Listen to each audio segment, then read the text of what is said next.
जय हिंद दोस्तों, मैं हूं मेजर गौरवारी और आप देख रहे हैं मेजरली राइट। अच्छा, श्रीलंका में एक नए राष्ट्रपति आए हैं। लोग कहते हैं साहब मार्क्सिस्ट हैं और हैं भी, कम्युनिस्ट हैं भी।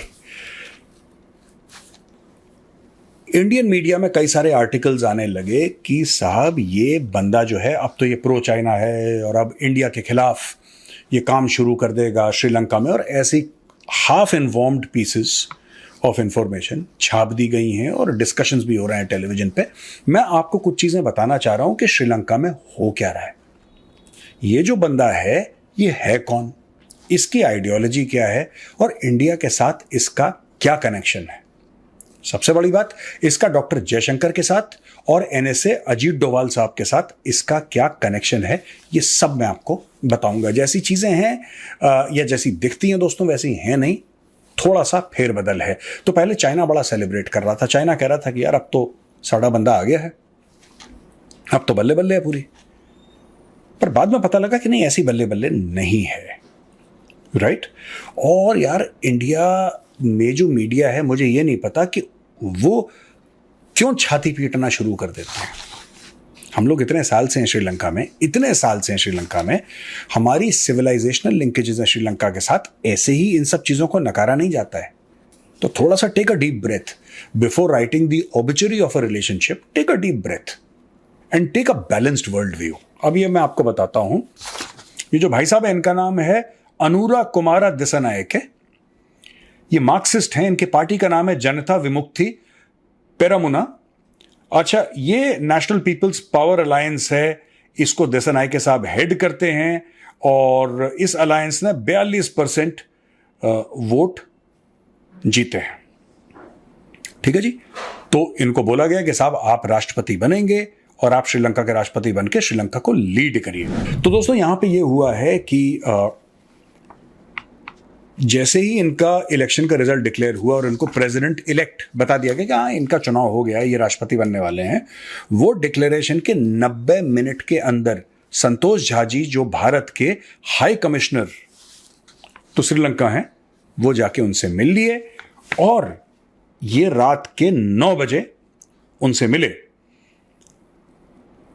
प्राइम मिनिस्टर नरेंद्र मोदी ने भी एक्स पे formally Twitter Congratulations, Anura Dasanaike, on your victory in Sri Lankan president's elections, और काफी कुछ मोदी जी का ट्वीट आप अपने स्क्रीन पे देख सकते हैं। और वहां पे दसनायके ने रिस्पॉन्ड करा, thank you prime minister Modi for your kind words and support. और ये भी बोला कि I share your commitment to strengthening the ties between our two nations. आप देखिएगा, ये लैंग्वेज होती है डिप्लोमेसी की। आई शेयर योर कमिटमेंट, कि जो आपकी कमिटमेंट है कि हम दोनों के रिश्ते और मजबूत हों, मैं उसको शेयर करता हूं। और together we can work towards enhancing cooperation for the benefit of our people and the entire region.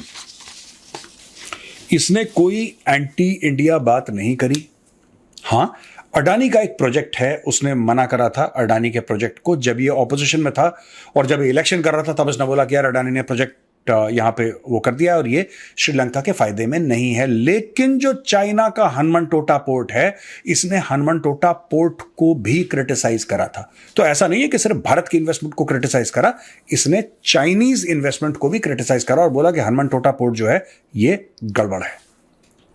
इसने ये माना है आज की तारीख में कि जो श्रीलंका में इकोनॉमिक प्रॉब्लम्स हुई थी, जो श्रीलंका में प्रॉब्लम्स हुई थी जब श्रीलंका डिफॉल्ट के दहाने पे खड़ा हुआ था, भारत ने आके $4 अरब दिए। इसने बोला कि हम अप्रिशिएट करते हैं, भारत हमारा भाई है, भारत ने बहुत हमारी मदद करी है। यहां पे फरवरी 2023 में, अब पहले तो जो जेवीपी पार्टी है इनकी, ये इनके आइडियोलॉजिकल टाइज है चाइना के साथ, राइट। तो ये पहले इंडिया को बड़े सस्पेशन और बड़े उस नजर से देखते थे कि नहीं यार ये तो चाइना के खिलाफ है तो हम भी इनके खिलाफ। लेकिन उसका क्या हुआ है कि बाद में ये फरवरी 2023 यानी कि पिछले साल फरवरी में ये भारत आए और भारत में ये मिले external affairs minister S Jaishankar से और ये मिले एनएसए अजीत डोभाल साहब से दिल्ली में। ये दिसानायके साहब आए थे और ये इन दोनों से मिले। इसके बाद डोभाल साहब ने कोलंबो गए और डोभाल साहब इनसे जाके कोलंबो। देखिए बात ये होती है ना कि जियोपॉलिटिक्स में कोई एंड गेम नहीं होता दोस्तों।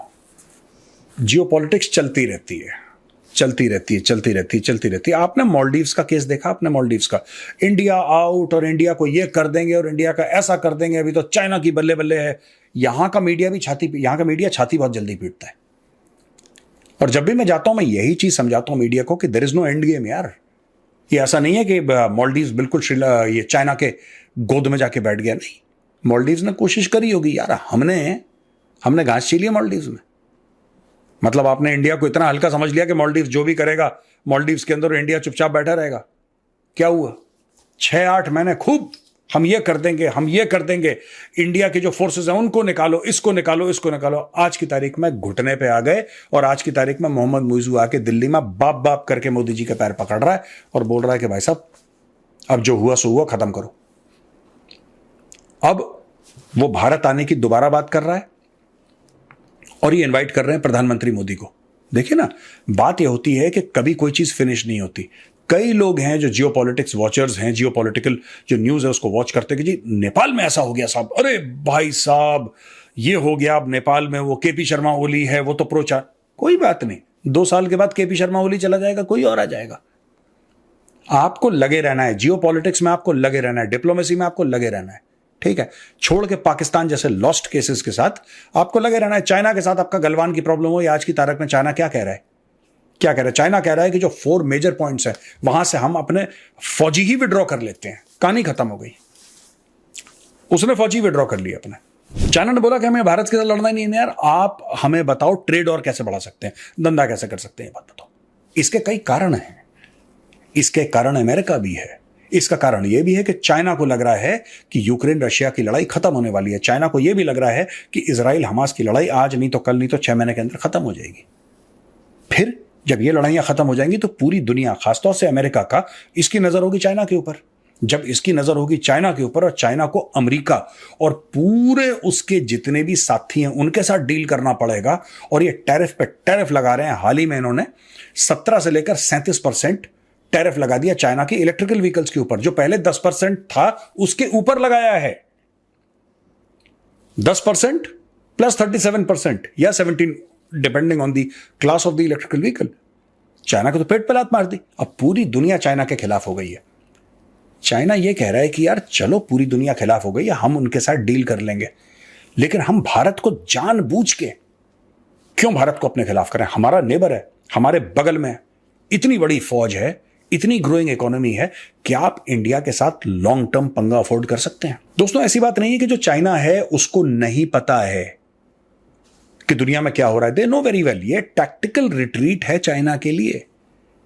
और इसका मतलब ये नहीं कि चाइना वापस नहीं आएगा। चाइना बिल्कुल वापस आएगा। चाइना फिर लाइन ऑफ एक्चुअल कंट्रोल पे कुछ हिमाकत करने की कोशिश करेगा और फिर इंडियन आर्मी से जूते खाएगा। ये सारी बातें तय हैं। लेकिन आज की तारीख में क्या है? आज की तारीख में चाइना पीछे जा रहा है। कल की कल देखेंगे।